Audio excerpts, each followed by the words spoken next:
How's that sound, Josh? Can you hear me?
Hey, what's going on? How's it going? It's Jay. And in this video, what we're going to talk about is the Canon R6 Mark II. Hopefully the audio and everything is working. If you could let me know in the comments, I'd appreciate it. You know the deal with these live streams. But so anyways, the Canon R6 Mark II, it was recently announced and now we have it. We're playing with it and stuff. It's out there.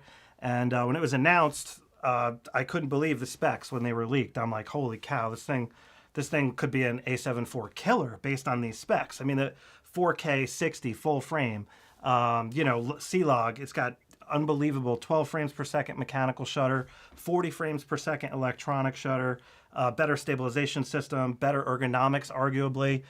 Here's actually the two cameras. So, you know, the grip and things like that. But when it comes down to it, you know, hardcore testing needs to be done to find out, you know, how the camera actually performs, you know. Real world is one thing, but then when you actually get down to the nitty gritty, you know, one camera always seems to be better in one way than the other. And that always is a variance, you know, between camera systems as well. So to talk about that with me, I have my good friend, Josh Sattin. I'm going to try to bring him in here to the discussion if I can. Just, you know, bear with me here. I'm not too good at this live cam software. All right, I think I got to hit this button. No, that didn't work. Huh. Not sure how to bring you in, Josh. Let's see. All right, well, here's Josh full screen. Here you go, Hey, Josh. guys. So, yeah, I'm just trying to figure out how to get both of us on the screen. I'm sorry, Josh. Oh, it's all good. Thanks for having me on, Jay. As you try to figure that out, I'm excited to sit here and chat about these cameras. I know we've talked a lot offline about these two cameras and all the different things going on with them. And, you know, you getting to experience it as well as you have one right now. And I've been doing a lot of testing. So, yeah, it's going to be fun to sit here and chat about these cameras and nerd out a little bit. And make sure if people are watching to get your comments in. So if you have questions and things like that for us to talk about, feel free to do that. That would be cool. Yeah, absolutely. Absolutely. Did you All get right. the... Here we go. I think I can do it if I go add to left here. There we go. There you All right, go. cool. All right, so now we're both there live. Cool.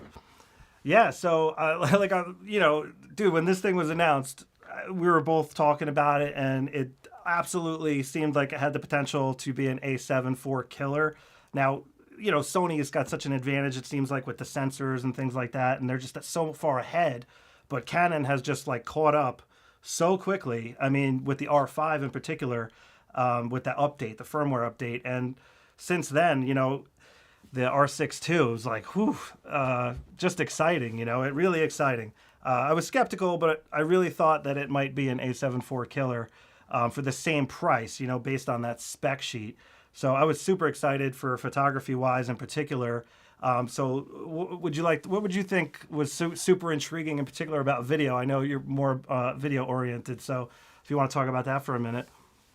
Yeah, sure. I mean, as people watching this realize, I want to say, like, Jay and I've talked a lot about this camera because we were so excited for so many reasons, both not just for our channels and the content that we share, but also for our personal use and those sorts of things. And so, yeah, the things that really stood out to me is sort of the fact that, like, Canon is really playing catch up in the mirrorless video world over the last few years, and I feel like they're finally there now. They're very close to Sony, and so I think that's part of what's going on with with the R6 Mark II. Yeah, but the big things for me, like you've already mentioned, was like, the 4K 60 uncropped, great autofocus, and a lot of the features that really, are in the A7 IV. We have focus breathing compensation. The big question marks for me were, like usual, dynamic range, low light, those sorts of things. Yeah, so overall, like, on paper, when it was announced, it was like, okay, this is crazy. This is basically Canon's answer for the Sony A7 IV. But obviously, once cameras get out and the independent testers like you and me like get to start playing with the camera, we got to see what's going on. So yeah, pumped about it though. Yeah, I don't know. I was so excited. Once you get your hands on a camera, it's like that's kind of when things start to change. It's like when I took the R6 out of the box, I guess we'll just talk about when we first got our hands on it. The ergonomics felt great. I actually have them both here so you can see them, but the ergonomics are really good on the R6 Mark II compared to the Sony A7 IV. They're not terrible on the Sony A7 IV, but they're just not as good. And same thing with the menu system usability, the way the Canon is laid out, it has some significant advantages as far as usability goes, in my opinion. So I really like that. But honestly, let's just get the elephant out of the room here. When I first started using the Canon, the first thing I noticed was the autofocus it doesn't want to focus necessarily on what I want it to for what I like to shoot. I always had to change where it was focusing, and I noticed that right away when I started using it. And I don't have that problem with the Sony cameras just in general. So that was one of the first things I noticed. So I was super curious to see, because you're like the best tester on YouTube, in my opinion. So as soon as you started, you're going to do dynamic range and all this other stuff. So I was like, oh my gosh, I can't wait to see how this thing performs like in the real world. Like, you took some wildlife video when you first got the camera, and it was absolutely phenomenal video. The footage looked amazing. And so I was like, holy cow, this thing really might be the A7 IV Killer. But like, when it gets down to the nitty gritty, like what were your impressions on the autofocus from your perspective? Because I didn't really like it that much from my perspective, but And are you talking about photo or video or both? Just focusing on what I wanted it to, mostly for photos. When I was trying to take photos, like if I hold the camera up with a Sony, it just always seems to know where to go. The Canon, I always had to almost correct it, like touch where with my finger to fix where it was focusing, which was easy enough. But just that is what I noticed right out of the gate. Like, it just doesn't seem to know what to focus on, like from just taking pictures and stuff. Okay, and that's what I think people need to realize too, is like, I'm coming at this from the video angle. So the autofocus system, I don't know if it's the same in photo and video. I really don't take a lot of pictures. So yeah, my initial impressions about the autofocus in video were for wildlife. It was, and I know that's a very small set of people out there that care about this, about wildlife videography, but it is incredible. And I've used the R3 as well, and it has, I believe, the same autofocus system in the R3. And so it's incredible. Like, it blows my mind how easy it makes wildlife. And I've shot wildlife with the A7S III and the A7 IV. And the A7 IV does have that bird autofocus in video, which like the A7S III doesn't. So, but yeah, for wildlife, I found the R6 Mark II and the R3 definitely better in terms of like just locking on, animals and birds in flight and stuff like that. For general purpose stuff, there's strengths and weaknesses with both systems. And I think partly is like, I don't spend enough time sometimes diving into all the controls and customizations for each system, because there's a lot of things you can tweak in there. But yeah, I think in some ways Sony's autofocus is better than Canon. In some ways Canon's better than Sony. So it really depends on, what you're doing and those sorts of things. That makes Yeah, sense. well, it does make sense. Well, what I did notice, though, to your point with video, was the Canon definitely seems to see the faces when they're way smaller in the frame compared to the Sony. The Canon is far superior. I have like in the lab scene, I got like this little model figure that I use for facial recognition testing, and from like really far away, the Canon saw it and went right to the eye. The Sony does not do that. I have to zoom in way more on the Sony to get it to recognize the face type of thing. And that kind of goes hand in hand with that wildlife tracking because the birds were so small in the frame and it was tracking them. The Sony wouldn't even see them as a bird at that distance, you know? So that is definitely a clear advantage to the Canon. But, you know, like when it comes to photos, though, like I said, I was at my daughter's recital the other night, not concert at her school. Sorry, I'm getting flustered here. You know, like the band concert that they have at the schools. And I was pointing around, and it's like using the Sony A7 IV. It's almost like the camera knows what I'm thinking, and it just focuses where I want. Now, again, this is photography mode, not video. But I was just so impressed by that. And every time I pick up another camera that's not a Sony, that is the first thing I notice. I'm like, oh man, it's like, how does Sony know how to do that? It's just remarkable. Again, you know, it's just my opinion, and from my experience all the years using Sony, it just might be just my bias. But you know, just seeing it live and then picking up another camera, it seems pretty obvious. You know, it's kind of funny how that works. Yeah, there's definitely differences, and I think it also comes down to lenses too. I think that's again, like I haven't spent enough time testing, you know, the autofocus on both systems, and then you take out different lenses, and you know, so you know, if I'm out with a certain wildlife lens or certain telephoto lens versus you know, like a 24 to 105 or a you know 35 millimeter prime or whatever. I mean, there's going to be differences in how the lens probably communicates with you know with the body, and there's a lot of variances there. But yeah, the autofocus in general, I mean, it's tough to say, like, but overall, like it's they're both great. Like it's better than the other companies that I've tried out before. So, but I can't speak on photo. So if you're experiencing that, then you know, you it's not like you are not using auto features in your Sony cameras. Like you're letting the Sony decide, and now you're letting the Canon decide. So there's definitely a difference Yeah, from what you've seen. yeah. When it comes to using it that way, like full screen, you know, letting the full screen readout and letting the algorithm or you know AI technology choose, that's where I've kind of noticed it more than anything. But again, though, in the real world, it's so simple. All I have to do is touch or whatever, or just change the focus mode, and it always locks on. I mean, the hit rate, the accuracy is great, so not too big of a deal in that regard. But moving on to the sensors, the Sony definitely offers more megapixels, so that's great for photo. Um, but the Canon R6 also has an upgrade in resolution from the previous R6. So what were your thoughts on like the sensor itself when it comes to like resolution, the oversampling, things like that? So it's really interesting because, you know, like you said, it's good to like test these things out, but also look at the images. And I talk about that a lot on my channel too. It's like I like to get in and get nerdy about certain things, but then like go and shoot with it and take a look. And like you said, a lot of that wildlife footage that I got looked awesome. I was super happy with the colors Yeah. and, you know, everything. And it also has to do with the, you know, the color science and the cameras and all that stuff too, and the log curves and all that sort of stuff. But I do like the image that it produces, but on a technical level, in video, the A7 IV is definitely superior in terms of sharpness, noise, dynamic range. The only thing is really like rolling shutter, which is better on the R6 Mark II. But yeah, I mean, it does produce a really pleasant image. Like I like skin tones, I like the all the nature stuff. I like the way that the greens look. Everything looked great.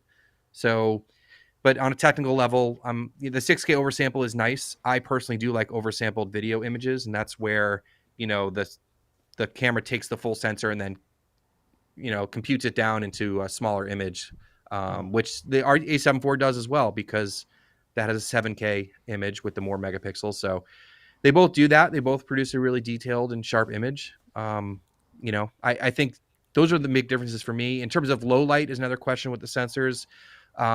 They were pretty similar, Mm. and they both perform pretty similarly. So they're similar in a lot of ways, but dynamic range was the big difference for me. And the A7 IV is just so clean. Like there's like no noise on that sensor. It's crazy. Yeah, the A7 IV is really good in that regard. I definitely noticed the colors though on the Canon, the skin tones I did like better, and it doesn't. It seems to less. desaturate the blues just a little bit compared to the Sony's. The blue is definitely always a little bit more saturated, I notice, on the Sony. But again, the A7 IV is probably the best color science on a Sony camera I've used to date, but I still think Canon does have a slight edge there, especially with the skin tones in particular, which is interesting, There's always going to be differences between the cameras. Now, as far as photography goes, though, that extra resolution really is nice on the Sony A7 IV, I gotta say. Especially doing portraits and stuff, you gotta edit, you're doing editing on eyelashes, trying to, do stuff like that. That extra resolution really does help. And also for larger prints. And if you want to crop in more after the fact, those things do matter. But, it still has enough resolution for most things. When it comes to customization and stuff, I recently did a video on my A7 IV on how to customize it, like for the ultimate hybrid shooter setup, which is what I do. I do a lot of photos and a lot of video, depending on what I'm doing. So when it came to the Canon, I noticed when I went into the customization settings, there are tons of features on the Canon, but there just aren't quite as many buttons, and it doesn't have the same amount of control, I guess, mostly because there's less buttons. But I think it seems like the R6 II is like a lower end camera than the A7 IV as far as Canon's line goes. Like when the R5 comes out, that's probably going to have, all the different stuff maybe. I'm not sure, but it seems like it's missing a lot of things that the A7 IV has. But nothing really that critical. It's just like more customizations. Like I was able to get the A7 IV exactly how I wanted it. And the R6 II, I wanted to change something and I couldn't do it. I'm like, oh, okay. All right, well, it doesn't matter because I can do it this way or things like that. So I felt like the R6 maybe was just a little bit limited in those more advanced customizations, let's say. You have any thoughts on that, Josh? Yeah, Canon definitely limits what you can assign to certain buttons. So Sony is well known for being very customizable with every single button on the camera. And they even label them as C2 or C3. And so they're not even labeled. Yeah, they're telling you make this whatever you want. And that's not like on the Canon cameras where you can reassign some of the buttons to individual things, but they limit there was for example, I wanted to have on the A7 IV, this is a perfect example. I like having a button to get into the APS-C crop mode. So if I hit a button, which for me, I usually have C1 on the back here. I have this usually set to going to crop mode. So if I want crop mode, I just hit that and it punches in 50%. Now on Canon, you can't do that. You can't assign a button to that. So you have to go through the menu in some way. And I think there's also differences just how cameras work and how their menu systems are. So for example, on the A7 IV, you're using the function menu a lot in terms of setting that up. Hopefully you guys know what I'm talking about. You press the FN button and there's a little screen that pops up that you can customize with a dozen different things on there, versus on the Canon camera, you can use the Q button and there's the quick menu. And they've changed that a little bit on this round where there's actually a second page there where there's a couple more settings that you can change in the quick menu. So for me personally, I got used to, I shoot on both all the time. So, you get used to customizing it however you need it to. But on the Canon camera, I kind of like the buttons. And then I just put everything in the Q menu. So I take Q and everything's kind of there. And the touchscreen works super well as well. It's just a different way to use it. And I wish there was a little more customization because I would like to have a button to hit crop mode. But for me, I had a workaround where I just, I set one of the custom modes here to 4K 60 with the crop mode. So if I'm shooting and I want 4K 60 crop mode, I just clip it over to C2 or whatever. But again, it's just not the same way to customize it. But I agree, though, that it is a little bit more customizable with the Sony camera. Yeah, for sure. I noticed the same thing. I was just thinking, the other thing I wanted to one thing even though, I said, it's a little bit less customization, like you were just saying, the Q menu and the function menu are pretty much the same. You can custom configure them. But what Canon offers here is this multi-function button. And when you press that, it's almost like when you're using the viewfinder, if you hit the multi-function button, you kind of get a menu that pops up. And that menu, you can just use the dials to navigate through the menu and quickly change all the main settings, kind of like the stuff that's in the quick menu. But you can do it while looking through the viewfinder, which is just awesome. And that's super intuitive. And The Sony, you can kind of do that. Like if you hit the function menu, you can see it on the screen and navigate, but it's like two separate systems on the R6 or on the Canon cameras in general, actually, because the R10 and I think the R5 also has that. But that's a cool feature using that multi-function there. And Sony doesn't really have like an equivalent to that at all. But whatever, it just is what it is. Like you said, it's two separate systems. I do like how they both have the video and photography switches now. Sony has an extra one for the S and Q, but it's really nice having that dedicated toggle, so all the settings, will stay the same for photo and video when you switch the cameras around. And you have separate custom modes for photo and video, which was a huge complaint about the original R6, was that if you went from photo to video, you only had 3. Now you have 3 for each, which is cool. Yeah, it's really cool. Yeah, so there's 6 total. And Canon but I love the power switch on the right-hand side. I just love that. Like, I hate it when it's on the left. Yeah, this power switch is awesome. And you know what else is cool about it is how it has that lock there in the middle. So you can just put it there, and a lot of the dials will lock down, and you can actually configure that. So if you need to hand the camera to somebody to take a picture, they're not going to jack it up on you too bad. Or if you're just one of those people that just constantly bump stuff, that's another thing. But also, notice how there's so many modes on the mode dial on the R6 compared to the Sony. The Sony basically just has the basic modes and an auto, whereas the Canon has all these other extra modes, which some of the like lower end Sony cameras have, like scene mode, for example, things like that, which is really cool. But another mode that's interesting is this flexible exposure mode here, which basically allows you to use the camera in full manual mode, or you can kind of switch it to shutter priority mode, or you can switch it to aperture priority mode, or any combination of the 3. And that's a really interesting mode that Sony doesn't have anything like that either. So it's pretty cool if you like to use the camera in different ways. You might not be comfortable enough necessarily to use full manual, but you can use this flexible, and then you can basically change it as you get used to it and learn more. So Canon, I feel like, is offering a little bit more there for the beginner when it comes to a higher end full frame camera when compared to Sony, just from a beginner oriented perspective. Just a couple of thoughts there. I love that you find that stuff, Jay, because I just leave it on M. Like, it's always in manual mode. So it's just kind of how I shoot. And I think there is something like that on the FX3. I forget what it's called, but there's a setting in there that you can like change one thing and it'll change everything else automatically for you. If you press like the ISO button or the iris button, you can make the adjustment or lock one of those. Okay. I don't know. Yeah, I don't remember. Yeah, there is. I've never experimented with it, but there is another mode on the FX3. They may have gotten rid of it on the new firmware because the version 2 was different. Yeah, I'd have to watch it. I have to watch my beginner's guide again because I can't remember. But yeah, but I hear you. It's nice to have those different options if you're just learning photography or videography and you're not ready to just like be able to take care of everything. But yeah, for me, I'm just like always in manual mode. Well, you could like manual mode with auto ISO is pretty easy to use, but it just depends. Like if you whip the shutter up or something, it's kind of hard to use manual sometimes if you're doing sports shooting and you need to change settings. It's just easier to use some of the other modes for those purposes. When it comes to video, though, I can't see any reason to not just use manual mode.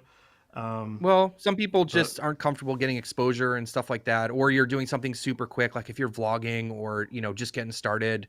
Totally understand it. Like it is complicated. If you're not, especially if you don't have an ND filter and like all that stuff. Jay, so what we're talking about, like body design stuff, what do you think about the EVF and the LCD on these two cameras? Like, do you have an opinion about those two?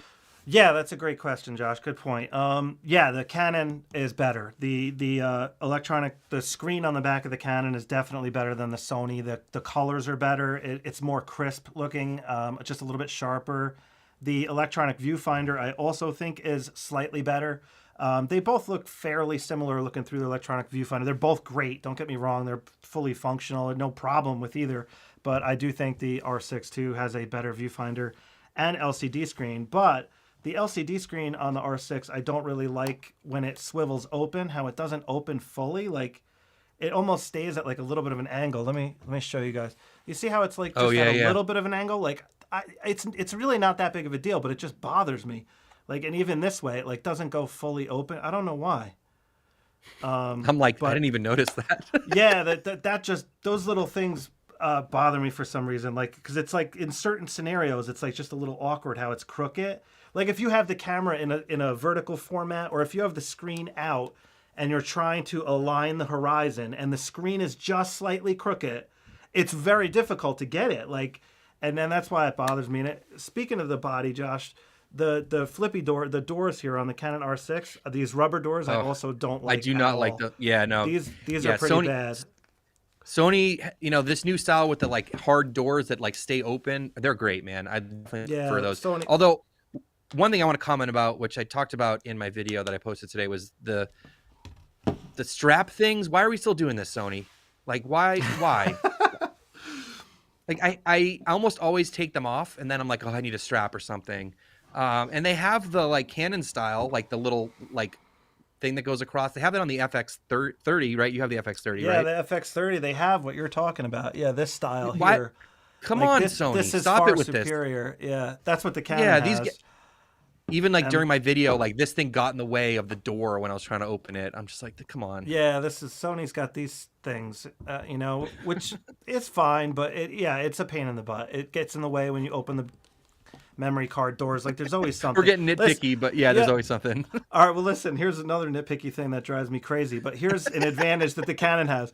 Look at this battery door. When I go to close it on the Sony, it just what? Like, are you kidding me?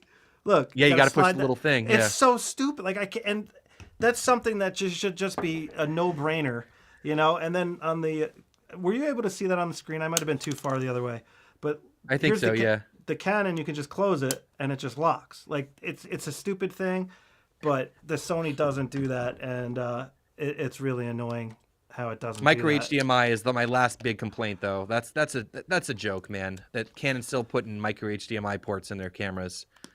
Yeah, so. Sony's got the full size right there, and then the huge Canon, difference. The Canon is this little micro HDMI, which if you're a video shooter, you do not want a micro HDMI. It's this little plug here. And you know what I mean? It's like it's susceptible to failure. Like it'll come loose and you'll lose your signal, or easy to break it as well. Easy to break. Just a number of things there when it comes to the camera bodies. But you know, overall they're both good. I still like the ergonomics of the Canon better. That grip just feels better. It feels good. Yep. The dial it's interesting. I was looking at the specs of the EVFs, and they have the same. The one is like 3.69 versus 3.68. They're like super similar. But I don't use the EVF very often on the A7 IV. I only use EVF basically for doing wildlife. But yeah, the screen, like you were saying, I just want to comment on that, is so much nicer on the Canon camera. And it's crazy. Like the problem with the R6 Mark II, from my own expectations, and I think probably for yours as well, is like they come out with a new camera, and or anyone is like, you want these cameras to have everything, but like the R6 is not going to be an R5, right? Like the A7 IV is not the top level camera, so we're not going to get the best screens, the best EVFs, those sorts of things. Because like the R5, for example, the screen is a 3.2-inch screen. It's bigger. It has more resolution. The EVF is better. You know, and like for the A7 IV, when this camera came out, I was upset that they put such a not as good EVF and LCD on this, when, you know, like the LCD, like the EVF on at the time, like the A7S III is amazing. Like it's beautiful. It's like 9+ million dots, but like they put the cheaper one on here to keep the price down. So we'll see. I mean, I can't see anything on this screen when I'm outside. Like it's bad. It's not that good. I mean, you put it in sunny weather mode, it helps a little, but yeah, I agree. It's not as good. Yeah. All right. So what you were saying about ergonomics and body, sorry, I cut you off there. No. I was just saying how I like the grip better. That was pretty much it with the ergonomics, I think. The screen is definitely far superior on the Canon. What else do we need to talk about here? Did you get to play with the burst, like the high burst rate? Because I know it's a huge feature for the R6 Mark II. Yeah, I did use it once, but what I didn't like about it was how it puts all the files into one container, and then you have to like go into the container on the camera, find the file you want, and then extract it out of the container, and then it'll create a separate RAW file for you and put it on the camera. So it's cool that it does that, but that burst, like I said, you have to go in there on the camera. Like you can't take that off of the camera onto your computer and do it there. You might be able to do it with that Canon software, the proprietary software, but it's not like a regular file that you can use. So it's kind of like the cripple hammer. Like they're giving you that 40 frames per second, but they're putting it in like kind of like a pseudo video file, I think, and you kind of have to extract it out of the video file. So I didn't really like it because of that, Josh. That was like, and the How did buffer the fills up autofocus so work? fast. The autofocus worked fine. Yeah, Okay. I wasn't tracking a moving subject when I tested it, so I can't really say about the hit rate at that frame per second. I didn't get a chance to do that yet. Only got like a day or two left with this camera actually, so I don't know if I'm going to get to it. I'm just doing tutorials with it. Sure. This go around, I think. But I know But you just yeah, like to get out and test it and use it. So yeah, how are no, how is how are editing the raw files and stuff? Did you notice, like, in terms of, I mean, a lot of people ask me all the time, Jay, about, I mean, I focus on videography on my channel, but a lot of people ask me about photography, and there's a difference when people are looking at raw photos versus shooting in C-Log 3 when I'm talking about things like dynamic range, noise, stuff like that. What were some of your experiences with like editing raw files and like looking at information in the shadows and highlights and stuff like that? Like, it did you get was a sense really of that? good. Yeah, I'm going to actually bring it up on the screen here in a second. I just got to figure out how to switch my screen to Lightroom here. How do I do that? It's one of these. Laptop screen? I don't think I can do that. I think I have to have, yeah, I A have to different put scene another, setup. I need another HDMI cable hooked up to my laptop for that. You can I share think, through Ecamm though. yeah, I don't see that feature. Oh, wait, yeah, there's desktop. Oh, there we go. There you go. All right, so I just need to make this my active desktop, though. Yeah, it's showing the my Chrome window. I want to see my actual desktop. It's weird. It won't show it. Yeah, one of the things that can select is like a certain window when you click on that instead of like just showing what's on your screen. Oh, I see. I don't know. All right. Yeah, that was the problem. All right, Lightroom. Here we go. All right, so now you can see Lightroom. So check this out. If I go in here, let me just move this window out of the way. So if I go into develop mode here, and now this is just a standard lab scene, I can raise the exposure up and look at the shadow detail in the background. Like it has all that information. It looks black, but it goes all the way to there. Wow. It's incredible. Do So you if you find that on the just, A7 IV too? not as much, it doesn't seem like. But yeah, you get it on the A7 IV also. But if you like drag up the shadow, so in this case, I could bring up the exposure just a little bit, like so. Then I can drag the highlights back just a touch. Something like contrast. Let's see, back that off just a little, right around there. And then, so, if you look at the before and after, it's like, I mean, that's pretty incredible just for 2 seconds, bringing back. So there is a lot of information in the raw files. It is the bottom line, which is very good. I mean, that's impressive if you ask me. And I did notice that. I was really impressed. I was like, let me just see. And I dragged it up. I'm like, wow. I'm like, it's got like everything in the background there. So that's impressive. Yeah, I didn't expect that, to be honest, because I saw your dynamic range test for the video, and it did so poor compared to the Sony A7 IV. But then we were Yeah. talking about it's probably because of C-Log and so forth. But the actual raw files have a lot of data in the files. So for photography, the Canon R6 really is pretty awesome in that regard. No question. The colors are great. Dynamic range effectively in RAW is awesome, even though the sensor doesn't seem to have that same dynamic range in video, based on your testing. But Yeah, yeah, so I'm going to be really interested in, so that gets me hopeful and also frustrated at the same time, because if you're watching this and you don't know about the different log profiles that are in the Canon R6 Mark II, is like you have C-Log, you have C-Log 3. Well, you don't have C-Log in this anymore. It's just C-Log 3. But the most dynamic range you can get in a Canon camera is C-Log 2, and they didn't put that in this camera. They don't put that in any of their mirrorless cameras. So you're kind of limited in terms of the dynamic range. And I think the fact that you're seeing, and that's why I asked you this, Jay, is because if you're seeing information in the raw files in terms of photography, in terms of like having all that latitude in the shadows, which does not exist when you're shooting in C-Log 3, because I've tested that. Like, it's garbage compared to the A7 IV. it makes me think that the sensor can handle more dynamic range in video than they're letting us by limiting us to just using C-Log3. So this camera is supposed to be able to export 6K ProRes RAW out to an Atomos Ninja V or V Plus, and that firmware isn't available yet for the Atomos. So once that is available, I'll test that out because it'll be, I'm gonna put this in quotes, raw, because raw video isn't really raw video like it is for photo unless you're shooting on red. And so, but it'd be interesting to take a look there and see like if you can recover more dynamic range, because you can on some of the other cameras like the R5C. If you shoot in RAW, there's more dynamic range than if you shoot in a compressed format. So the fact that you see that, Jay, makes me hopeful that it's there, but also frustrated that we don't get to use C-Log2. So it goes back to the R6 II A7 IV Killer, right? Like, because, the fact that the A7 IV has S-Log3 and way more dynamic range in video makes it better for video, in that regard. But then when you look at it from the wildlife video perspective, the R6 II has better rolling shutter. As long as the lighting is good, you don't really need that amazing dynamic range necessarily. So, well, I do. I love it. I'm addicted to dynamic range. But yeah, yeah. Well, I'm addicted to the bokeh there, so it kind of goes. Okay. But it's interesting, right? Yeah. So these manufacturers clearly cripple their cameras in one way or another. Sony's guilty of it with that battery door, I mean, come on. Not a cripple, but it's a bad design. No, it's just nitpicky. But Sony's on, like, this is the A7 IV, so this is the 4th generation, and this is just the R6 II, and it almost caught up. Like, it's close.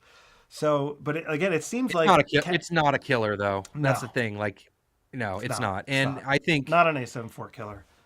And I think from my perspective, I think the A7 IV is still a better camera in my opinion. But they're both great cameras, no doubt about it.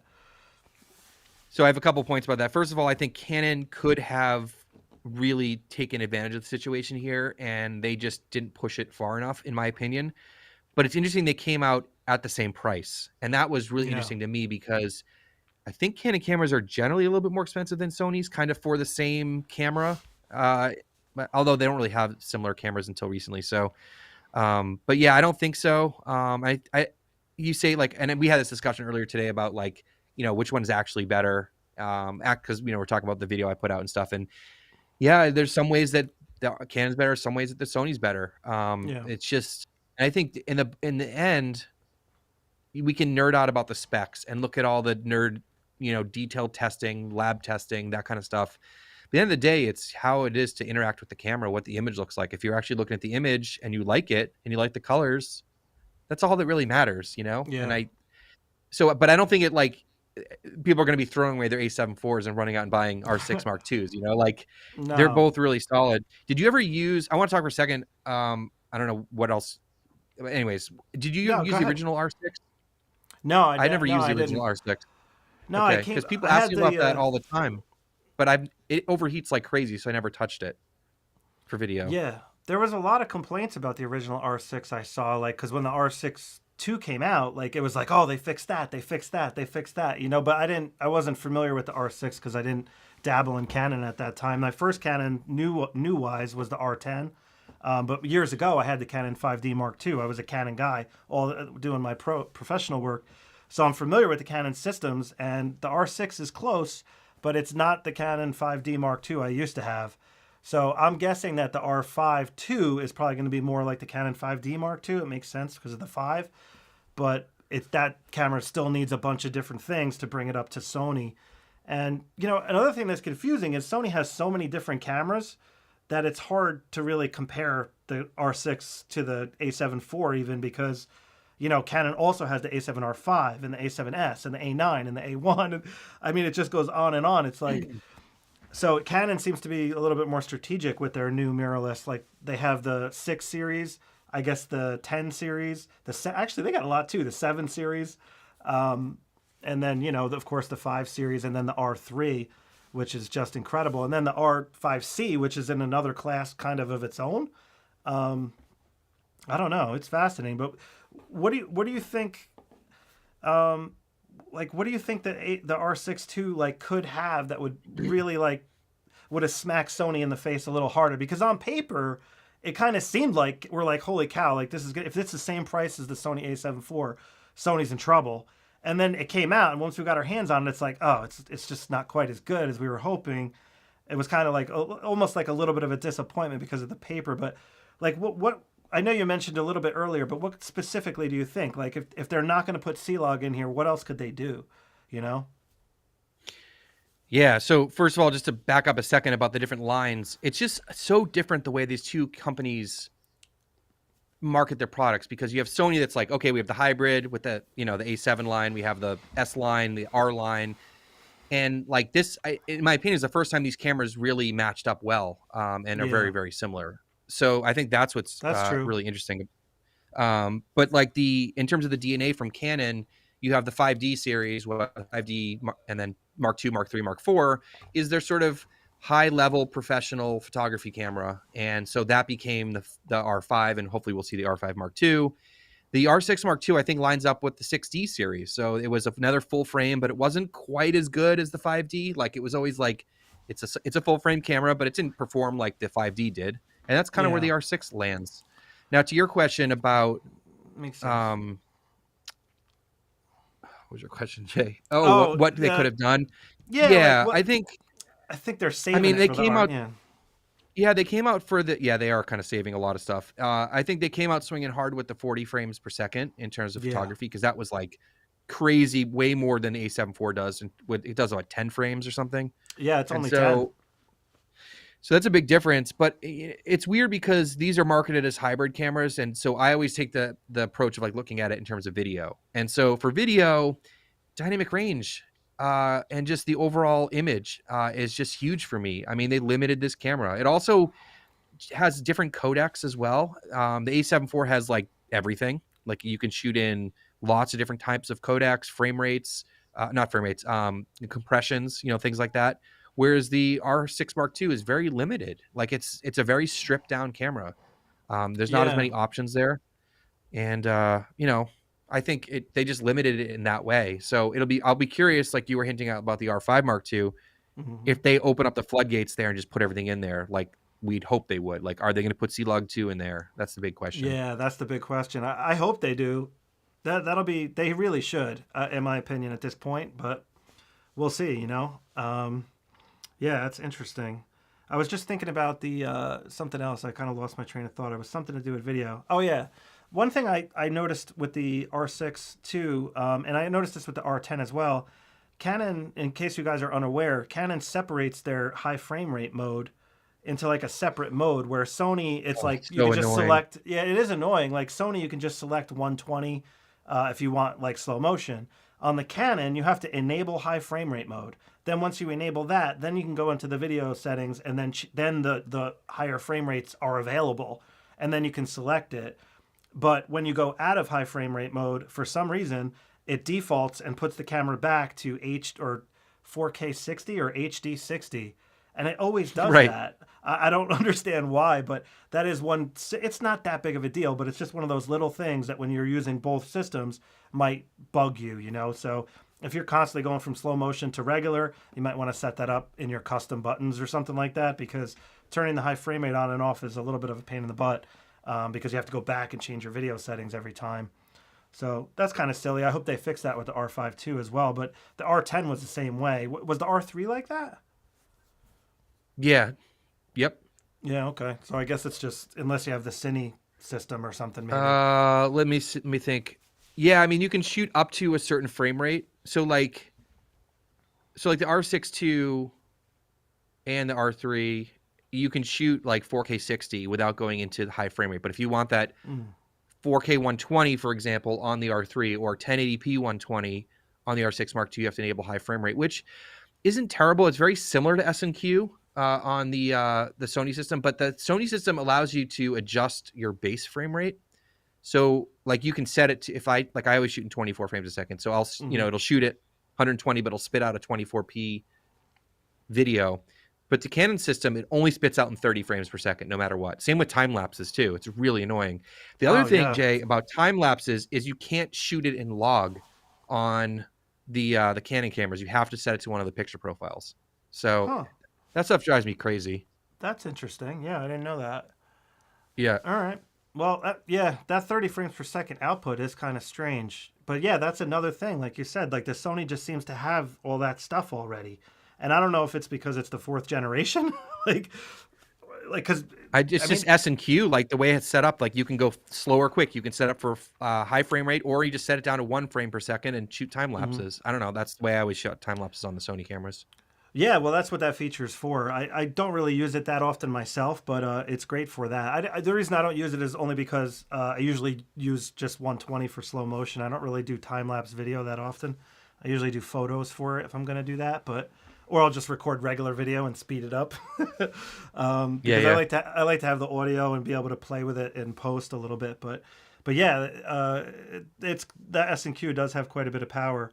But like I said, I think it's just Canon's in the process of going through their generations, and each generation they're going to unlock more doors to, let's face it, keep you upgrading because that's what the camera systems do. I mean, they want you to buy another camera, they want you to buy, lenses and stuff like that, and that leads to the next topic of, A7 IV Killer. When it comes to killing it, you really have to have the glass in order to do that, and Canon now has quite a bit of lenses available, I got to say, and they're really nice lenses.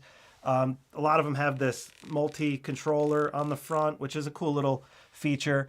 But the RF lenses are really good, especially the L ones. But the lack of support for the third party, I mean, it's kind of like beating a dead horse here. But it's unfortunate that there's no Sigma and Tamron lenses for the Canon system yet. So that gives Sony a huge advantage when it comes to affordable lenses and affordable high quality lenses as well. So if you're on a budget and you want high quality lenses, you kind of almost have to go at Sony at this point, only because the RF lenses cost so much, and you just might not be able to afford them, and then waiting for certain focal lengths and stuff like that. So, what lenses are you using these days with the Canon? I know you have a couple Canons over there. Yeah. So I know I've talked about this whole issue so many times, and I think there's two things going on. I'll tell you about my lenses, but there's two things I want to talk about first. One is no third party option, which you've already talked about, which is crazy. Yeah, Because you have great lenses from sucks. like Sigma, Tamron, making lenses for Sony. But also the fact that you got to keep in mind that the RF system only came out in what, 2018, Uh, 2019. yeah, it's new. It's new. Yeah, so with the EOS R and the RP, but before that, it was all EF lenses. So Sony's been making E-mount lenses for a long time. So there's a huge catalog of lenses, which they're now refreshing. Like we're getting 24 to 70 G Master Mark II. We got the 70 to 200 G Master Mark II. And I don't know when we're going to start seeing refreshes on the RF lenses. I'll be curious about that. And a lot of people are still using EF lenses on their mirrorless cameras. But at some point, they're not going to be, you're not going to have all the features that you get. You're not going to have the same autofocus speeds as the RF lenses. They are a little bit sharper. You're not going to get things like focus breathing compensation, stuff like that. Hmm. Stabilization is not going to be as good. So I think there's a lot of limit to that. And I think they still have a lot of work to do to fill out their lineup, especially if they're not going to let third party manufacturers in. Like I'd love to see a middle ground, right? Like you have the crazy expensive L lenses. We have these inexpensive primes. I'd like to see kind of like some middle of the road lenses that aren't $2,000 to $3,000 that are decent. And to that Like G point, like, badges. yeah, exactly. Like, middle range. And I think that, yeah. So to your point and what you're asking about with my lenses is that I just forked over the money for a couple of really expensive zooms. And like, Yeah. that's what if you want if you want all the features and the quality out of these cameras, like it's kind of where you have to live. And so like I have the 15 to 35 and the 24 to 70, which are very expensive, and I buy them used to save money. Those are my main two lenses. So, you know, they work Yeah. great though. But in terms of video, they're not as smooth as the Sony lenses. Like the Don't you Sony lenses have are the definitely smoother. 100 to 500 also? Yeah, the 100 to 500 is my telephoto lens. And that's my favorite. Like I've tried the Sony 200 to 600, and I definitely like the Canon lens better. But I haven't tried the 100 to 400 though. I would like to try the GM 100 to 400. So yeah, I think those are only my Canon lenses right now. I'm gonna experiment with a couple more, but those are the main ones because I just like 2.8 zooms. They kind of get a lot of bang for your buck. Yeah, versatile, fast enough. Yep, That's cool. yep. Um, all right, so let's see. I guess, Got some yeah. Do we have any questions in there? I don't know. Yeah, there's Let some me people chiming in. let me see here. Aren't the questions supposed to come up in Ecamm somewhere? They are. There's a box for that somewhere. All right, hang on. Let me find I that. don't have my Sorry, Ecamm guys. open. I'm just on the guest view right now. Oh yeah, no, no worries. Let me see here. And you Overlays, can pop them on the recordings. screen too. There we go. There's the questions. Cool. If you Oh yeah, double there's a click on a bunch of question, them. it should pop it up on the screen. Let's see. On the icon of the comment. Oh, there we go. There you go. All right, so yeah, guys, let us know if you have any questions. It's Q&A time. All right, so let's see. Canon sounds great, but C-Log is sucks. Yeah. All right. Well, Well, I have to let me comment about, because I shoot a lot in log, and Jay, you've been getting more into log in the last like year or so, but C-Log 3 is just so much more limited in terms of dynamic range. It's just crazy. But in terms of like grading it, I mean, I don't have an issue grading any of these curves. Like they're all like, I'd rather have more dynamic range. C-Log 2 is beautiful. Like on the C70, it's awesome. But yeah, original C-Log is like barely a log. Like it's just like a desaturated like normal profile. Like there's so anyways, hopefully I don't know if you're talking about C-Log or C-Log 3, but they don't even put C-Log in their cameras anymore. So well, yeah. um, I mean, I'm using. They got S-Log 3 on the A7 IV, but I'm using my A7C with S-Log 2, and it really is pretty good. I mean, big difference from switching to use log shooting for sure. So highly recommend you guys looking into that if you haven't ventured down that road yet. I know I'm more of a beginner oriented channel, so I recently just started using log, like Josh said, about a year and a half ago. And it is definitely better. It's like shooting raw almost for photos, effectively. But yeah, that's a good question, or not really a question, but I guess a statement. All right, let's see what we got here. Sony is better. Check out new iPhone. Amazing picture. Yeah, well, the iPhones have the Sony sensors in them. Sony makes the best sensors, and they make the sensors for like everything. Canon makes their own sensors too, though. But yeah, the new iPhone is pretty amazing. I agree. Even my iPhone 12 mini, I mean, the photos it takes are incredible. I gotta say, you don't get the depth of field though. You don't get that, but otherwise, incredible. Really agree with you there. So let's see. We got JB Flex is in the house here. All right. Each camera is great in its own way. Both have flaws. Both aren't perfect. That's true. What would you say is your biggest beef with the A7 IV, Josh? overheating. That's a good one. Yeah, the A7 IV overheats in 4K 60. That sucks. Well, Huge. it overheats. Yeah. The R6 II will overheat in 4K 60 too, but I've had it overheat in 4K 24, which Oh yeah, I've never had that. Yeah. so I have had that happen to me 3 times in the course of 3 weeks, and that's when I decided I was at a point where I was going to buy like several A7 IVs and like just use A7 IVs for like all my YouTube work. This is when I was doing a lot with my farming channel, and then it overheated on me 3 times, and I was like, I can't rely on this like for long form video. And it was funny because when I started posting about it and commenting about it on YouTube videos, people were like, "You're lying. It doesn't overheat." And I'm like, "It does. It happened to me." Like, I don't Hmm. know what to tell you. Like, I have the auto temp set to high. I have the screen open. I've tried it with a dummy battery. I tried it with USB power. I had it outside. It was like 75 degrees out. So that's a big difference for me, is that I can't rely on it for long form video. If you're doing vlogging, short clips, stuff like that, it's fine. Like it's great. It's a great camera. That's the biggest. That is number one. Number two is 4K 60 being cropped, which, Hmm. depending on what you're doing, can be huge. And so, like, I know we've been talking about, real estate, for example, Yeah. is a great example where you want to use 4K 60 and you want a wide lens, like you want a really wide angle, and you can't not shoot with the crop. So that's hard to get around. And then rolling shutter is probably the last one. The rolling shutter is really bad on the A7 IV. It So is those are pretty my bad. 3 biggest complaints about the A7 IV. And you have to see if those will work for you or not. You know what I mean?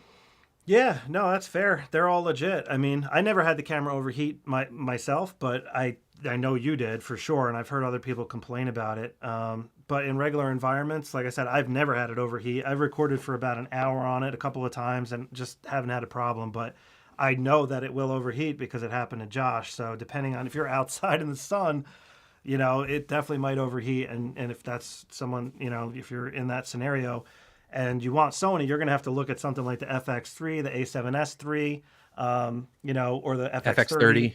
That's a crop factor, but still, it won't overheat. Those cameras don't overheat. And the Canons seem to have an advantage there. Well, now, and so the R6 Mark II, yeah, we can go on and on about the R5 and overheating, or the R5C or whatever. But the R6 Mark II, Canon is very upfront about their overheating times, and I tested them, and they were really close to what they said, like within a few minutes of what they said. So I think they're being honest about it and being accurate. And they say that the R6 Mark II will not overheat in 4K 24 or 4K 30. And I do think that's true because I read it run a full battery and it didn't even have a warning on it. But also I shot in 4K 60 to force the camera to overheat, and it did. And I immediately switched to 4K 24. And as it ran, the overheat warning started to go down as it was recording. So I don't think cool. 4K 20. So that to me, I can deduce from that 4K 24 just will not overheat on this camera because it actually was cooling off as the camera was running. Yeah, and it started at max temperature. So yeah, that makes total sense to me. I agree. I'm gonna have to make this thing overheat one time just to see, because I've never done it yet. All right, so no, it's better if it doesn't, because it's better if it doesn't, because then you're always like, oh, is it overheating? Is it overheating? Well, I want to be realistic with people too. Like if they ask me and I recommend the camera and it overheats on them, I'm gonna feel bad. Like it just hasn't happened to me. But I always say it can overheat. Like I know people that say it has, particularly 4K 60, it'll overheat quick. Yeah. If you need to run 4K 60 for extended periods of time, like these are not your cameras. Like you need an A7S III or an FX3, or like a C70 or something. But one thing is cool about the Canon cameras is they have this meter that shows you very accurately how warm it is out of 10 bars. Yeah. Versus the Sony just starts flashing and then it shuts off, and you may even miss it warning you. You know what I mean? Yeah, I really like that gauge. It's like a heat gauge. That goes up on the Canon. That is really nice. I also actually, now that you mention that, another thing that the Canon has, I noticed when you go into manual focus mode, it has the ability to put up, I can't remember what it's called. It's some kind of focus meter system. Yeah, like a distance, and it puts up these little triangles and they move around. Yeah. And when they line up, that's how you know the focus is perfect. And the focus square, even though you're in manual focus, will go green. And it's you know that the focus is perfect. Sony has tools built in to do that as well, like zoom, focus peaking, and things like that. But it's not the same thing. That's a really cool feature that the Canon has. That just in case you're on the fence here and you're looking for But that is a cool feature for macro. I thought. It's funny. I never use it. I just use focus peaking. I guess I just got used to using focus peaking because it's on every camera. And then the A7 IV does have that focus mapping feature, which is only in video. Yeah, that's true. That's a pretty cool feature. It is cool. I don't know if anyone actually uses it. I heard people get excited about it. I made a video about it when it came out, and I never use it. I just use focus peaking. Yeah, if I was doing more manual focus stuff, I would definitely probably try it. Next time I get a manual lens that I have to review, I'll probably use all that stuff. But if you're using autofocus lenses, it just doesn't really make sense, But yeah. But hey, what's up, Steve? What's up? Thanks for stopping by, man. All right, I've got a couple more here. Let's see. Not sure how to say that name. Kevin? It's all about the lenses. Sony system is way more affordable. Yeah, you're right. That's true. I mean, it's not all about the lenses, but the lenses are huge. I mean, that's how the camera sees with the lens. So you could make that argument for sure. Yeah, and let me just say about the lenses, because we're gonna harp on this till forever until Canon changes this. But you do have, if you're just getting into this and you're buying your first prosumer or professional camera, and you need to have a couple of really good lenses, you can get fairly decent optics for a decent amount of money in the Sony system. But if you want the best that's out there, those lenses are the same price as the Canon lenses. You know what I mean? If you're buying GM lenses, those are the same as the L lenses. But you do have the options of the Sigmas and the Tamrons, and they're coming out with really cool lenses as well. The 20 to 40 is really cool. The 35 to 150 is a crazy lens. So yeah, Yeah. and if you wanted to, you could get a 2.8 Trinity for not even that much money if you bought the Tamron lenses. You know what I mean? So you can get in pretty inexpensively if you want to use third party. It's hard Yeah. for people to swallow for sure.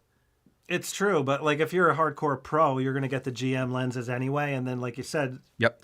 they're the same as the RF. So it's a good point. All right, so let's see here. These are two great cameras, which both have been badly hit by the cripple hammer. Yeah, dude, the cripple hammer comes out and it just smacks you in the face every once in a while. Canon in video mode and Sony in photo mode, as I think it could have 20 frames per second in electronic, but they didn't give it. Yeah, I couldn't help agree with you there. They're definitely, Sony could have given you more, I think, frames per second in electronic mode if they wanted to. But they have so many different camera lines. They have the A9 II that's optimized for sports and the A1, and they kind of want to leave those features, I think, anyway. Like, again, the cripple hammer, to your point. But, yeah, that's a good point. I think you're right. Hey Jay, how do you think we talked about the R6 versus the R6 Mark II? But I want to ask you, what did you think about the A7 III to the A7 IV? Do you think they missed anything in that, other than obviously frames per second, which we're talking about? But we didn't really talk about the progression from the A7 III to the A7 IV, because I know you're probably pretty familiar with the A7 III. Yeah, I mean, the A7 III is one of the best mirrorless cameras ever made. I mean, it's probably sold more than any other camera out there as far as full frame mirrorless goes. But as far as what did they miss? I mean, that's a good question, Josh. I don't know. I really feel like they just hit it out of the park with the A7 IV. I mean, there's a couple of things. I mean, they could have made the screen so it tilted also. Like, I like that the A7R5, the new one, has that. That's one thing. Like, I've always wanted the fully articulating screen. And they gave us the flippy screen, but then we lost the tilt. That sucks. But because I do like the tilt. I use that a lot for just aiming down. And when it's off to the side, again, you kind of lose a little bit of the camera being level. And that's just one thing that, but with the flippy, you really need both. Like the A7R5 and the Panasonic GH6 have that flippy tilt and, 180. So that's one thing I think they kind of missed. As far as that... Is that just us being ridiculous, Jay? I mean, like, I remember the A7 III only had the tilt screen. Like, come on, Sony, give us the flip screen. And they give us the flip screen. Like, no, we want the tilt and flip screen. Like, well, we want both.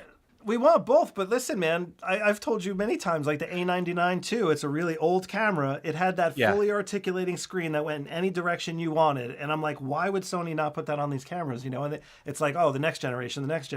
So now the A7R5, 5 generations it took to kind of have something sort of similar to what the A99 II had. But again, like you said, you're right. We're kind of spoiled. But when you don't realize it until you see these problems, because you get the flippy screen, you're all excited. You're like, ooh, 180, I could do that. I could hold it horizontal and have the screen down and get really good vertical shots with the flippy type screen, the 180 flippy type screen. You can't do that with the tilt screen. You can't get good vertical, unless you have it just straight on the back of the camera.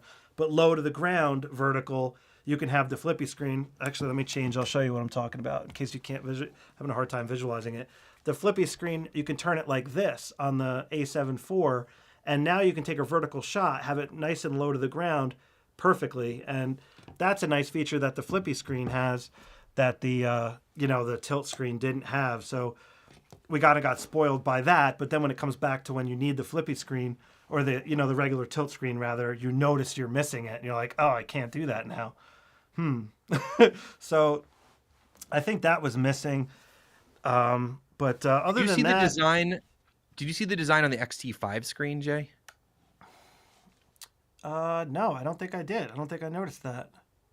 Yeah, so it's go check it out. It's like a tilty screen, but it also like flips this way, so you can see it from the side, so you can still do vertical, but it doesn't fully flip out, like, so it still stays like. That's kind of pretty interesting. Cool. Yeah. No, I didn't notice that. I'll have to check that out for sure. Can't selfie with it though. You can't flip it out to see yourself. So. Oh well, I don't know. That seems like almost you kind of have to have that these days. It seems like Well, they're trying to segment their line a little bit, make that like a photo camera. I don't know. We're getting off topic here. What are you guys? Well, sorry, we were talking about A7 III versus A7 IV. Yeah, so as far as the A7 IV goes, one thing I would like, though, is the ergonomics to be better, and they do keep improving it, but this grip can still be a little bit better. Like, It's, you It's could see where definitely my better than the A7 III though. it is better. They improved it, but they're like holding back. Again, it's like look how close my finger is to the lens. You know, like my knuckle is like hitting the lens. And I don't have gigantic hands. I mean, maybe they're considered large, but you know, that I just feel like again, it could be like just a little bit bigger. And I know they're trying to make it as small as possible and everything, but that is a little bit annoying, I guess. And then over here, there's just nothing here. Like, Right. what's that? Like, there's room for improvement there, you know. But no, overall, I mean, it could have another custom button on the front here, on the front bottom. I like that button where it's like an actual button and then it's also like a multi-toggle. I would like to have that feature here on the bottom of the camera. That'd be nice. But yeah, that's pretty much it. I mean, oh, and of course, the door should automatically close on the bottom of the camera. They definitely, you know. Yeah. But yeah, good question. I don't know. That's what my thoughts are. What do you think?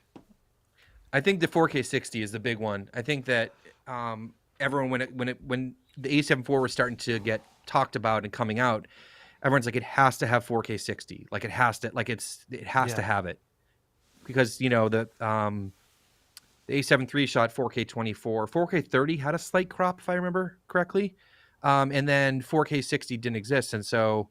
Although the 1080p 120 on the A7 III is still really nice because it is an oversampled image and it does look great. And then when it came out and it was cropped, it was like, come on, like, yeah, technically you have 4K 60, but like, I think that was the biggest miss in my opinion for them. And then the rolling shutter, like the things I've been complaining about before, right, is there, Yeah. and it's probably very similar to the A7 III. They didn't improve that at all. But to put things in perspective, I think it's important to remember with these cameras is that they're hybrid cameras. They do photo and video pretty well, right? If you need high-end photography, you're looking at different cameras. If you need high-end video, you're looking at different cameras. I think that's the thing that, you know, we're trying to get everything in one camera. Buy the A1, it's $6,500. You know what I mean? That's missing And missing a lot so, of features though these days. well, that's a whole nother discussion. Yeah. But you're But yeah, right. just putting it in Yeah. perspective. No, that's true. You know, that's a good point about the overheating thing. They couldn't do it though. Like they couldn't do the 4K at full frame. Obviously, it would overheat. So Yeah. this really should have had a better overheating system. So you could, if I had add one more thing, of course, like you said, it's a hybrid camera. But if they put in a beefier overheating system in here, they probably could have done 4K 60 without overheating, or even full frame, which would have been really nice. But Or again, limit the time. If it is an yeah, overheating thing, say, okay, you know, you can shoot 4K 60 full frame, but we're going to limit you to 15 minutes or whatever that'd it be is. cool. Cripple Right. Like hammer, if it cripple is lit, hammer. if it, you know, for me, like I don't shoot long form 4K 60, but like I would love to like grab a couple clips here and there. And it doesn't have to, you know, burn up energy when it's just like idling. So yeah, I don't know. Maybe it's a processor issue. I'm not sure what the constraint is there, other than you know using a cripple hammer. But I thought cripple hammer was for Canon. That's Sony as well. Is there a different name for the Sony cripple hammer? I don't know what the name of it's for, so I'm just using it like generically, like cripple hammer for Okay. both. Because Okay. yeah, so Okay. yeah, I don't know, but yeah, I'm trying to think if there's anything else I can think of, but that's pretty much it. All right, let's I see thought the here. ergonomic upgrade was huge, though. I do want to say the grip is so much bigger on the A7 IV than the A7 III, and the flipping Yeah, screen. Those are massive for me. well, dude, especially if you come from I came from the A6400, and that grip is so tiny. I got the cage for it, so it gave it like a bigger grip. Yeah. But yeah, the grip is nice. It's definitely an improvement. But I don't know, man. I still love my Canon 5D Mark II grip. That's like the best Yeah, grip. dude. Those. Um, the Sony A99 II actually had an even better grip than the 5D Mark II. That was like the best ergonomic camera I've ever held ever. Well, the grip on it was incredible on the A99 II. Eventually, that'll make its way to like the A7R7 or something like that. That's what I'm thinking. Oh man. I would love to see Sony come out with a full size, like a 1DX or an R3 size camera. I think that would be really cool. Dude, I can't wait. One day, yeah, if it comes out, like I don't know what they would call it, but you're talking about incorporated battery grip, right? One big body. Yeah, yeah. Like I'd love to see Yeah. the A1 Mark II have that big size body. I don't think that they're going to do it, but it would be cool to see it. Sony should do it because no one's the A1 is so niche and so expensive. They should just make it, just hit it out of the park. Put the battery grip in there. Bring all these new features, focus breathing, all this other crap that the new Sonys came out with. Bring that into the A2. If they're not going to update the A1 to make it, current with some of these features, at least come out with the A2 that really sets it apart, like a new flagship model. Sony now has one because Canon has the full size R3. I can't remember what the Nikon's called, but Nikon has one. The Z9. Yeah, the Z9. So what are you doing, Sony? Come on. Yeah. All right, so Steve, what's up, man? Can't take great photos or video with either camera, then work on your skills. Yeah, well, of course, when it comes down to it, skills, the deal. People are making movies with iPhones that are better than like what we're doing. Like you could argue. So that's always true. But again, you're spending $2,500, and if you're getting a new system, it's like, oh, what should I get? What should I get? Like, people just want to know these little things like that we're talking about that bother us. Like, that's why we decided to do this video, because there's always these little features that you just don't necessarily see in reviews, and you really need people's hands-on experience to find out about these little nitpicky things that, like, something might bother Josh that doesn't bother me.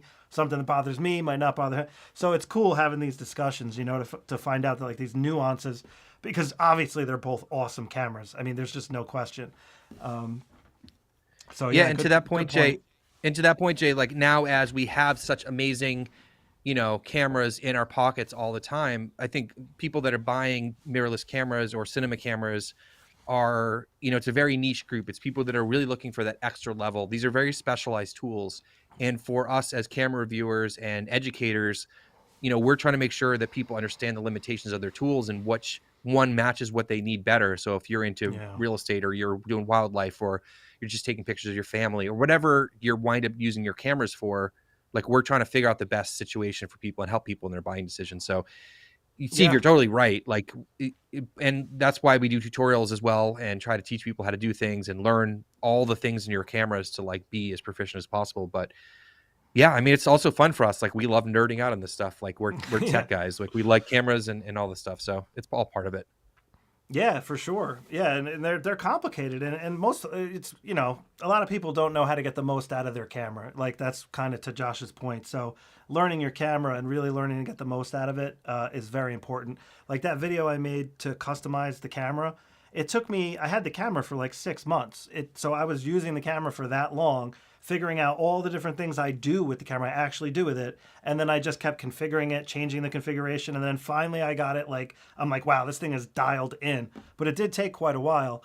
So just to your point, like learning the camera and really learning to get the most out of it and making it as efficient for you is really what matters. And if you know what you're doing, you can get a pretty good photo with almost any camera. So imagine having such a supercar Ferrari version of a camera, which is basically what these are. It's pretty cool. So let's see here. We got another one here from Truckin'. I agree with you on the A7 IV. Should definitely have a higher frames per second. To get 20 frames per second, I have to use my A9. Yeah, I mean, like back in the day when we only had mechanical shutters, like 10 frames per second was insanely fast. Like the Canon 1DX or whatever, like that they would use at the Olympics and stuff. It was like 10 frames per second, and they figured out how to get these amazing shots back then. So now we're spoiled, and baseline cameras have 10 frames per second. So it's just crazy, So that seems low. I agree with you. It should have more. I'm not arguing that point, but 10 frames per second is still a lot, like. It's pretty funny, yeah.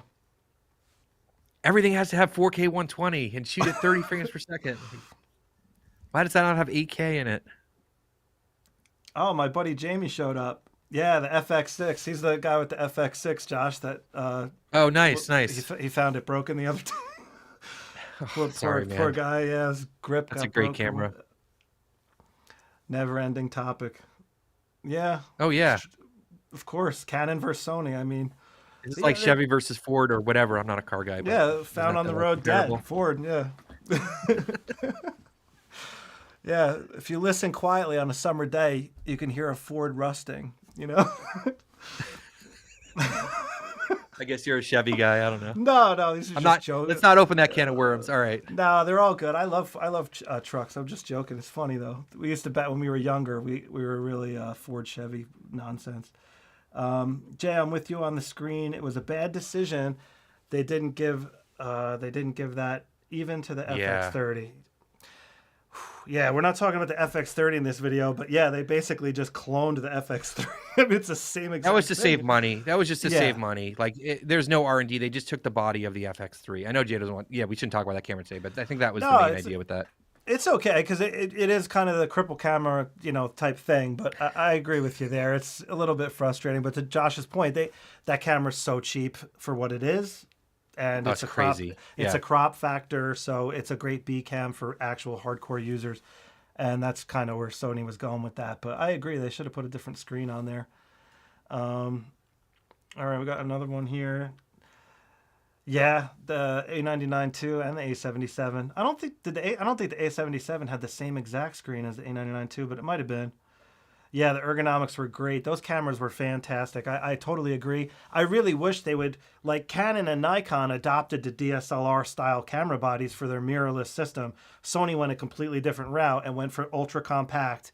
And they started off really small and they just keep getting bigger every time. Canon and Nikon were like, no, we're just going to go straight up DSLR. And I think that was a super smart decision. And I wish Sony would do the same, at least come out with a flagship model or something that's like a DSLR style mirrorless camera, but they just haven't gone down that road yet. So Canon did play with that M line, but that didn't really go anywhere. What I think they kind of discontinued it now, right? They did, yeah. But yeah, that Although was the small. The M50 was wildly successful. That camera did really well. I own that camera. That was my first camera I bought for my other YouTube channel, was the M50. But yeah, that line didn't go anywhere. So now they're making big cameras again. They stepped into the big boy club now. Visible Tour. Hey, what's up, man? Thanks for subscribing. All right. 2 years ago on the live talk. Oh, you're just saying what's up? Love my Canon R2. You got a Canon R6 II, you mean? Don't disappoint. All right. We're trying our best, buddy. All right, let's see here. What camera would you choose for wildlife? All right, here we go. Here's a good one for you, Josh. I'll chime in too, but you're the wildlife guy here. I don't feel like good enough to be the wildlife guy, but I know a little bit. What camera would you choose? All right, I'm looking into the Sony A7 III-A. No, I wouldn't get that. I don't think that's going to have the good enough autofocus, the A7 III. I don't think the autofocus is going to be good enough on that for tracking wildlife. I mean, it will work, don't get me wrong. I'm guessing we're talking photography, so... Yeah, it wants the higher resolution, so I'm guessing photography. Yeah, so I would probably say A7 IV if you're sort of in that ballpark, if you like those lenses. Yeah, the A7 IV's got pretty good resolution, not as much as the R. But the autofocus will be so much better. Way better autofocus. Yeah, the A7R3, the A7R4 has way better autofocus than the A7R3, but the A7 IV is another level above the A7R4. So the A7 IV is almost like A9 or A1 technology, Sony claims. The A7R4 is a generation lower. The A7R3... Still get 33 megapixels. Yeah. As far as lenses go... Depends on what you're shooting. Like the 200-600 is amazing. It is... I think it's a little underpriced for what it is. It's $2,000, which for what it is crazy. It is really big and really heavy though, and I can't stress that enough. Like, it is a beast of a lens. It's all internal zooming. It's just large. It's a commitment for sure. If you're shooting video, you pretty much have to have it on a tripod. Like, I can't handhold that. The stave is not good enough, and it's exhausting holding that lens. The 70-200, I don't think is enough for wildlife. Unless you're shooting stuff that's really close by, you're going to want more reach, and then you're going to do, the extenders or the teleconverters. So I think more of the decision is really maybe the 100-400 against the 200-600, and that's really what you're shooting. If you're shooting birds, you want the 600 for sure. You just want the reach. You always want more. So I don't know, but yeah, I'm guessing we're talking about photography. I think your suggestions are good for bodies. Yeah. No, I agree. I agree with what you said about the other lenses as well. Like, one thing though is that's important to note is the you can add teleconverters, but you're going to slow down quite a bit. But that 200 to 600 is gigantic, like Josh said. It's very difficult to handhold with video. You can handhold it with photos though if your shutter speed's high enough, no problem. But it's so heavy that for long periods it's not really practical. The 100 to 400 would be a much better option if you are hand holding, doing long Yeah. hikes and stuff like that. But that extra reach you are going to want for birds, so you're going to have to just carry that burden if you want it. Now there are other lens options out there, but nothing really that the 200 to 600 is probably the best value for the dollar. It's just so big. Yeah, there's You also the know, Sigma 150 to 600, yeah, but I've heard it's not the best for autofocusing, but it is like crazy good value. But the autofocus is not going to be as good. The other option is the 100 to 400 with the teleconverter. Will bring you closer to the 200 to 600, but it's not going to be as sharp as the 200 to 600. So you can also use crop mode on these cameras too if you want to punch yeah, in, which is that's what. Yeah, I I crop do that mode's on the nice. R6 Mark II. As I use the crop mode a lot because I'm shooting this with the 100 to 500 and I put it in crop mode and I get up to 800, which is that's enough. Like 800 is a lot. Yeah. Well, I recently I just bought the Tamron 100 to 500. I think it's the 100 to 500. And I was using it a little bit, and then like Josh was saying, switching into crop factor mode on the A7 IV, and you keep getting like 800 or whatever it is. That is awesome. That lens is It is. decent, but I honestly I had to return it because you only get so many days to test stuff out. But maybe I'll try it again, but I can't really recommend that lens. It almost weighs the same as the 200 to 600, but it is significantly smaller and significantly cheaper. Not that much cheaper, but it is definitely, well, no, it's significantly cheaper. I think it's like 600 cheaper. That lens is decent if you're on a budget. So you can look at that, maybe check out some reviews. They just came out with a firmware update for that Tamron lens, but I wasn't able to update it with my Mac.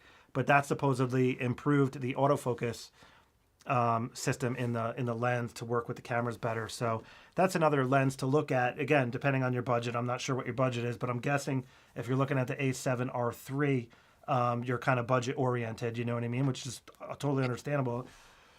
Yeah, let me throw another recommendation here. If you're not tied to Sony, I think one of the best combos right now for budget wildlife photography is the R7 with the RF 100 to 400. That combo is incredible. It's small and you can get it for like $2,000 right now for That's photography that's because the pretty killer. R7 is a 1.6 times crop. So you got a 160 to 640 at like f6 to f8 or something. And it's small. So I think if you're looking for budget wildlife photography, that's my recommendation for sure right now. And it's a native lens. It's small and has stabilization. So that's what I'd recommend. Yeah, that's a really good recommendation because that's a killer camera for And it's sure. 33 megapixels as well. Yep. Yeah, that's a great option. Yeah, for the money, you're right. That's Sony doesn't really have anything that compares with that. Now I want to test out that lens a lot, but I'm like, I already have a long lens. Like, do I need another like long lens? Yeah, you need it. R6 II. I like the Sony A99. I wish they had continued with it. Yeah, Sony abandoned the A mount, unfortunately, but mirrorlesses are better. It's just at some point they had to pull the plug, you know? Um, nice one, thanks. $6,000 budget. All right, well that's Euro money. Okay, so that's David. He's the guy that was just talking about the A7 III. Okay. That's a Yeah, large the other budget. A pretty large budget. to me, I just like a lot of the lenses and systems with Canon right now for wildlife, just because they're kind of smaller and lighter. And for me, like I do a lot of hiking and hand holding.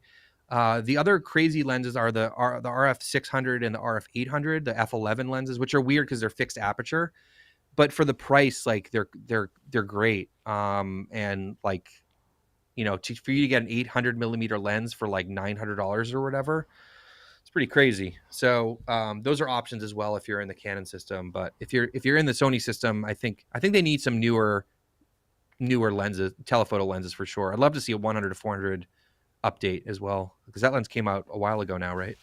Yeah, that lens has been out for a long time, and that's actually a great point, Josh, because Sony has so many freaking lenses, but they don't have those 800 millimeter ones. Like they, you know, So that was smart on Canon's move. Like Sony should offer They're something weird like lenses, that. though. They They're are. weird lenses. But to your point, though, where else can you get an 800? You know, like, so if you For under want that, $1,000. yeah, if you Yeah. want that, you're going to go to Canon. You know, Sony should also do maybe a 100 to 500 or a whatever, a 300 to 500 or something just to make it lighter weight, but a little more telephoto range. You know, would be nice because they need something to complement that 200 to 600 if you want that. It's just so big. You know, I don't know. Yeah, I guess a Yeah, new and 100 to 400 would be. I think if they nice. made that a 100 to 500 like Canon did would make a huge Yeah. difference. I find that like from my own personal like use case, like that 400 to 500 makes a huge difference because 500 is great, and then if you have crop mode or something like that, then you get like just you get enough reach for anything. I think that if I only had 400, I think it would be a little bit tough for some of the things I like to shoot sometimes. So it would be cool to see them. I mean, that's what Canon did. They took their 100 to 400 Mark II, and then when they came out with the RF, they came out the 100 to 500. So I would love to see that. That would be great. That's an awesome. Excuse me. That's an awesome lens too. What's cool about the 100 to 500 is it's like when you zoom it, it zooms out. So it's like a collapsible style. It's way smaller, especially when you're hiking and stuff. That's a Yeah. huge difference and advantage in that regard. So, yeah. And if the I lens agree. isn't fun to use and pleasant and like makes sense for you, you're not going to like if you take out that 200 to 600 and you're schlepping it around and you're fighting with it, like, and you're not comfortable like bringing a tripod with you all the time or a gimbal head tripod or whatever, you're not going to take it out. You know, that's the bottom line. Like, you're not going to enjoy using it if you can't manage that. So you got to keep all It's that in mind. It's really how it works for you. it's true. Even that Tamron lens I had, it's a burden to carry around. I had it in my camera bag, and I always bring my camera bag everywhere I go. And my bag was really heavy when I had that lens in there. You know, Yeah, like with the 200 to 600, I literally had to like change the structure inside my bag to like cram that thing in there. And it was like I was like I mean. What is it? I'm exaggerating. Like it's 40 4.5 pounds or something. pounds. Yeah, it's like 4.5 4.5 pounds. It's Yeah. really not that much, but like when it just is though. So I hear people all the time say when they get cameras too, they'll get a new camera and they'll have this really nice camera, but they end up always grabbing the smaller one, like the RX 100 series, for example, because you could just put it in your pocket. So if you're going hiking, you're gonna look at your like A7 IV and the heavy lens, and you're gonna be like, ooh, and then you'll be like, oh, maybe I'll go with this one. Then you're like, oh, and then you see the one that's the size of a deck of cards, and you're like, oh yeah, and you're just like, and like I've seen so many people with those comments where they're like, oh, dude, I never even use it because the RX 100 is so good. Like I know it doesn't have the same quality, but it's good enough, you know.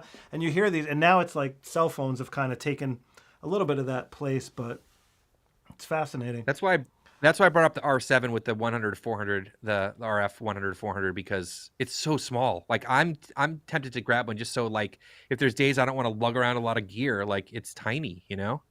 It's really nice having a compact kit when you want it.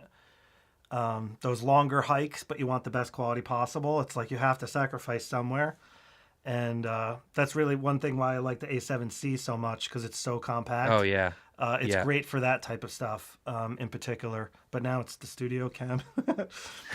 What do we got here? Some Nikon talk here. Okay. Nikon makes some. I don't know too much about Nikon. I apologize. I'm starting to learn a little bit about them though. 2023 goals, Jay. We got to get some Nikon content going. Yeah. I know you did a little bit this year. Yeah, I did the Z30. That was a really fun camera to do. So I was thinking maybe the next one that's similar to the R6 II or the A7 IV. Maybe I'll pick up one and play with it for a bit here. All right, so David, you currently have the A7, just looking to move up. I hear you, man. Well, you're looking at resolution and with the A7R series, so but you're losing some in the autofocus when it comes to the older generations. It's just something to keep in mind because tracking moving subjects is very difficult, as you know, if you're shooting wildlife. So it's just something to keep in mind.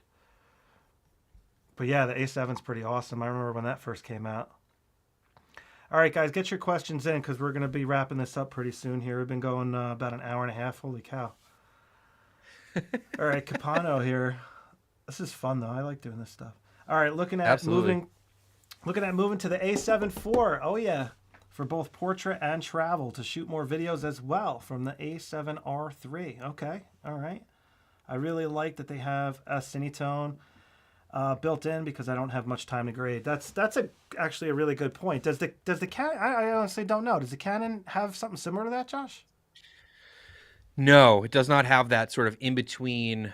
So if you guys don't know what S-Cinetone is, it's a profile that's in some of the Sony cameras. It debuted like in the cinema cameras, and then they put in the FX3 and then the A7S, and now it's in like all the new releases. And it's kind of in between the sort of like normal picture profiles and log giving you much more dynamic range. It's kind of in between in terms of dynamic range, but it's also a little bit more like filmic looking. It's a little bit, less contrasty and saturated than like a normal standard picture profile. And so a lot of people love it for, right out of camera.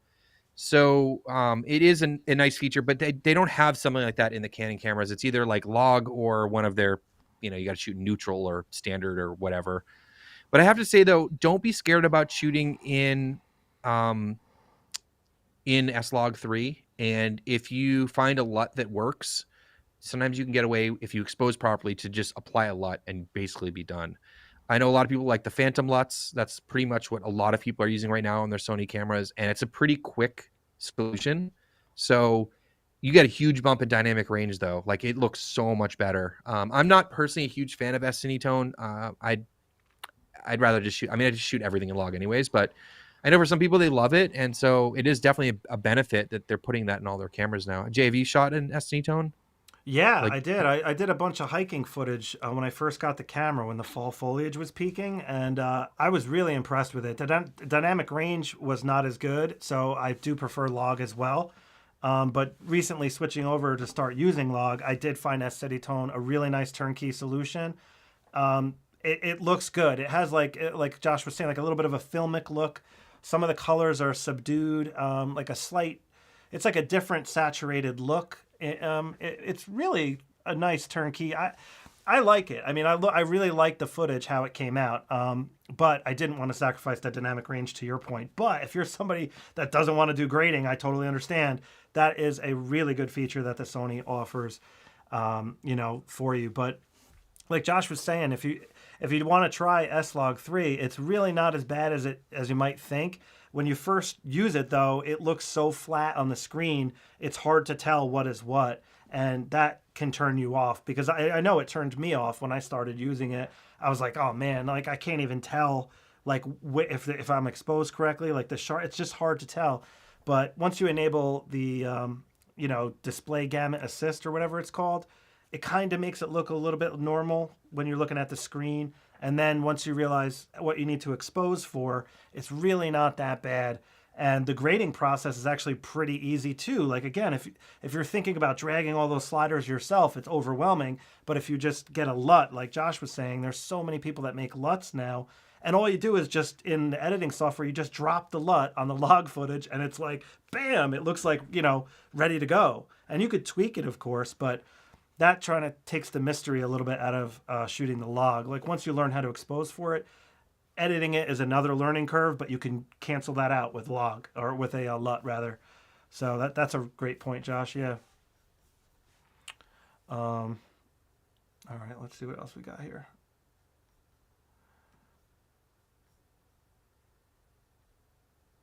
Skipped one of my questions from Josh. What? I'm sorry.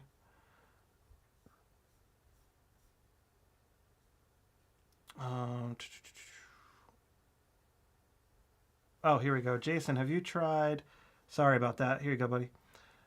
Josh, here you go. That's a question for you. Sorry about that, Shabby. Yeah, Or did whatever. you comment on? I think you commented on one of my videos. I did respond, or someone did, about this topic. I don't know if it was you or not. I haven't tested the 1080p 60 on the A7 IV. I think I would be curious to see how it stacked up against the 4K 60 on the R6 Mark II. It's funny. Like you think you test everything, every combo, but there's so many combos of all this stuff. It's like I have to pick and choose sometimes of like what to test and what to compare. So I haven't tested it. I should probably wind up doing that at some point. I need to try it also. I only did the 4K 60. I did a lot of that with the S-Cinetone actually as well. And if you are exporting to YouTube, for example, in reality, to upscale a 1080p, a clean 1080p image to 4K, like it probably looks pretty similar through YouTube because of the compression and everything. So yeah, I'm curious. I haven't tried it though. Yeah, that's a good call. I gotta try it myself, and we'll see what's what when it comes to that. All right, well, I think we're gonna wrap this up. Um, cool. All right, well, listen, I really appreciate you guys stopping by. I mean, at the end of the day, as you guys hopefully learned from this video, the Canon R6 II is not a Sony A7 IV Killer, and depending on your use cases and lens options and where you're at, they're both killer, fantastic cameras. There's just no doubt about it. So it's just it's kind of like pick your poison sort of thing. But if I had to pick one, I'm just being honest, I would still go with the A7 IV. You could say I'm biased, whatever. But I love the A7 IV. It's just an amazing camera, and it just like meets all my needs. I know how to use it because I'm used to Sony. So again, probably some bias coming in there, of course. But if you guys are on the fence, I mean, the R6 II is also a fantastic camera, but it is not an A7 IV Killer, in my opinion. Some final thoughts, Josh? Yeah, I think I'm not going to pick a winner here. Someone tried to pin me on that today, and like I can't decide. And I'm also like really fortunate that I can have both systems and use both cameras, because if I had to pick one, it would be really, really hard. But just think about what you need your camera for, because there's some things that are deal breakers and some things that you can live with. And there's no perfect camera out there. I'm just happy to see in general when these camera companies push each other, because the more competition, the more we all win as consumers, because they're going to push each other to make better cameras. Like if we only had one company making cameras, then we're not going to see the innovation, the price, the features, like all the things that we're getting. So yeah, I mean, they both win in different ways for sure. Yeah, I almost feel like if the R6 II was just a little bit cheaper, it would make the decision so much easier, because it's just like kind of missing a few things. I know it's better with the overheating and stuff like that, but some of the other stuff, the CF slots and whatever, in hindsight, I almost feel like it should be like 200 or 300 cheaper, and then it would be like I'd probably go with the Canon, just to save that money.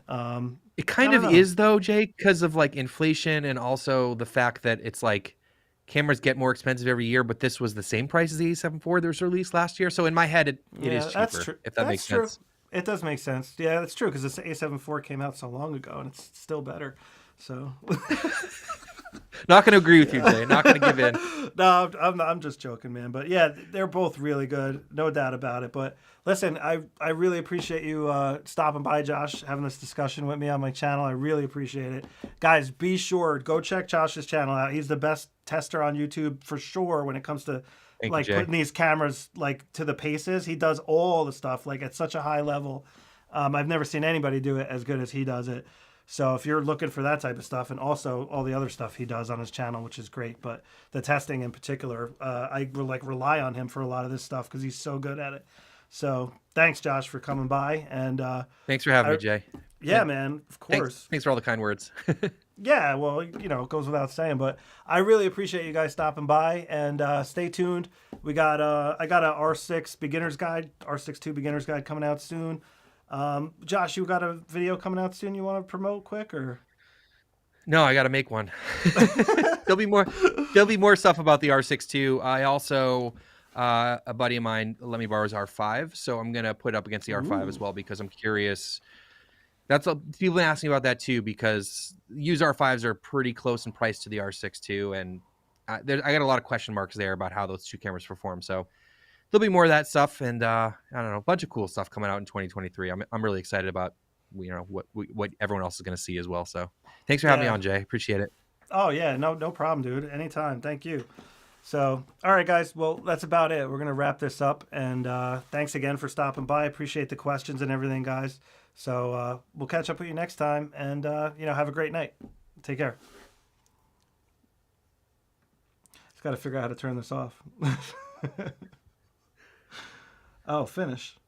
There we go.